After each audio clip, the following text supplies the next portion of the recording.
Okay, so I'm going to show you how I upgraded my 2011 MacBook Pro to macOS Sonoma. The first thing I did was go to OpenCore Legacy Patcher. I just searched that, and then we go to the main page. And the first thing I did was go through their documents and make sure that that my version or my laptop would actually work okay with it. And I determined that it was worth looking into, worth risk.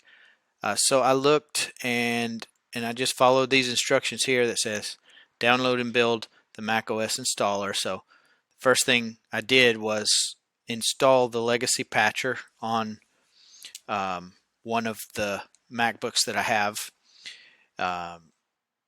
Actually, it was on the MacBook that I eventually wiped clean and put Sonoma on. So I did that, and then I said create macOS installer, and it actually allowed me to download it. You can see there the button download macOS installer, which I did, and then just followed the directions until I got to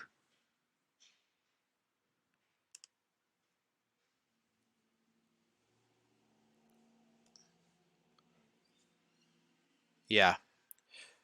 I think I got that far. That's how far I got, and then uh, the first time when I installed the OS, it wouldn't boot right. It gave me this message you see here, and so I just closed it down, opened it up, and started again.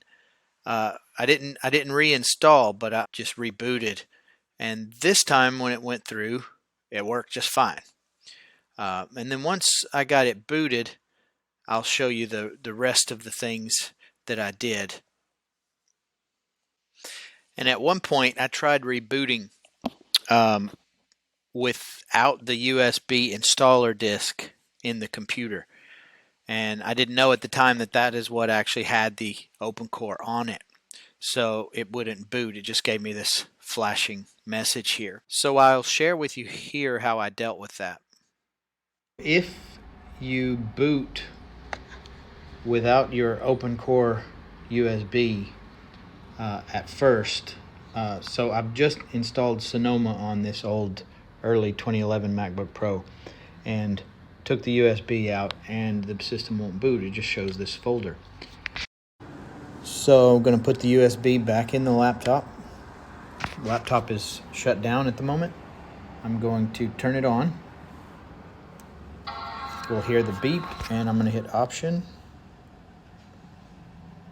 Although I don't think it's necessary now that the USB is in there, really. But anyway, I'm going to do the EFI boot. And then I want to boot off of the actual hard disk with the operating system on it. And here we go. It's starting to boot now. Making some progress. Okay, gonna log in now. So now I'm going to install the legacy patcher. So I'll go to dortenia.github.io and I want to download it. So I'm going to GitHub to do that. Actually, I didn't have to download OpenCore. It's already on my system in the so I just went to the Launchpad, and it's on the second page there, OpenCore Patcher. So I'm going to run that. It mentions that a new version is available. I'm going to download and install it.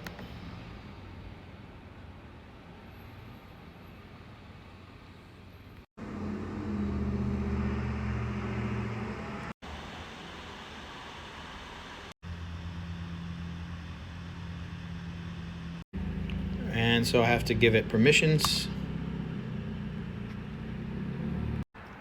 It asks me if I want to install my root volume patches.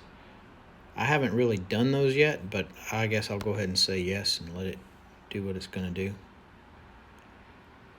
Finish building your configuration. Would you like to install OpenCore now?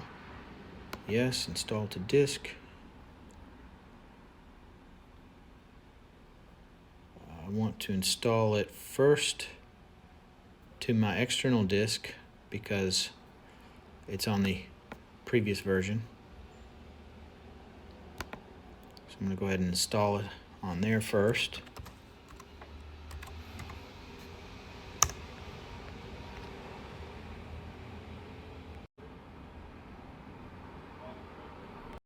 Okay, now it says it's finished installing to disk. Would you like to update your root patches next? I'm going to say yes.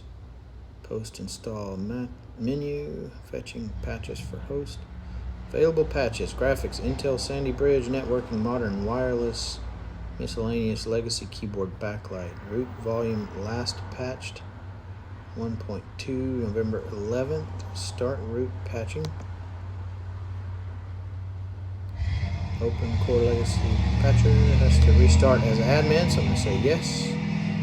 And going to punch in the password there. Hit OK.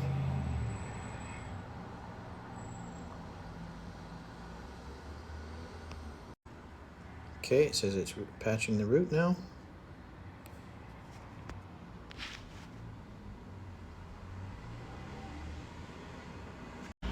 And it says reboot to apply. I'm going to say yes.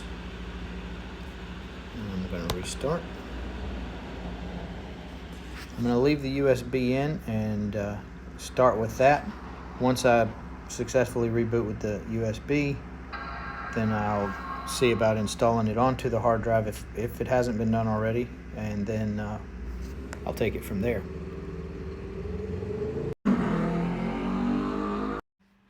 Alright, so I just logged in and waited a little bit, and it pops up and says OpenCore Legacy Patcher has detected you're booting OpenCore from a USB. If you would like to boot your Mac normally without a USB plugged in, you can install OpenCore to the internal hard drive. And so, yes, that's what I want to do. Finish building your configuration. Good. Install to disk. Now, it's fetching information on local disk. Now I want to install it to the actual hard drive.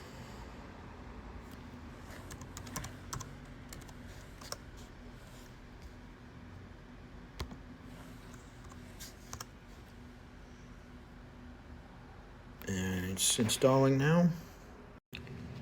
Reboot to apply, yes.